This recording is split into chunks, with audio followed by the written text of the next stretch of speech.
Մասնակցում էիք Նիկոլ Փաշինյանի հետ։ Այո։ Ինչ հարցեր էին քննարկվում։ Վարչապետ Նիկոլ Փաշինյանը եկել էր մեր Երևանի պետական համալսարան եւ հանդես էր գալիս բանախոսությամբ Հայաստանի Հանրապետության իրական Հայաստանի գաղափարախոսության շուրջ։ Դուք ինչ հարց տվեցիք օրինակ։ Ես հարց չեմ տվել օրինակ։ Իսկ հարցեր հնչեցին Փաշինյանի վերջին օրերի հայոյախառն գրառումների հետ կապված։ Հարցերը հիմնականում հնչել են հենց գաղափարախոսության շուրջ։ Այսինքն որևէ հարց ստատուսների մասով չի հնչել։ Ուսանողությունը նման հարցեր չի բարձրացրել։ Այսինքն կոնտեքստից դուրս չեք եկել գաղափարախոսությունից։ Այո, յուրաքանչյուր ուսանող բնականաբար իրավունք ունել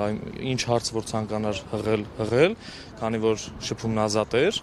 բայց ուսանողությունը հիմնական հարցերը հղում էր հենց թեմայի հետ կապված։ Դուք ինչպես եք իմացել հանդիպման մասին։ Համալսարանը տեղյակ է պահում ուսանողներին։ Որ ֆակուլտետից եք։ Ես միջազգային հարաբերություններ ֆակուլտետից եմ։ Ձեր դեկանն է տեղյակ պահել այսինքն։ Ընդհանուր տեղեկատվական աղբյուրների միջոցով եւ պետական համալսարանը տեղյակ է պահում իր բոլոր ուսանողներին, ոչ միայն մեր ֆակուլտետի, այլև մնացյալ ֆակուլտետներից։ Եվ ինչ տպավորություններ ունեք Նիկոլ Փաշինյանի բանախոսությունից։ Բավականին դրական էր, քանի որ ես կարևոր եմ համարում Հայաստանի Հանրապետության վարչապետի դերը մայրբուհում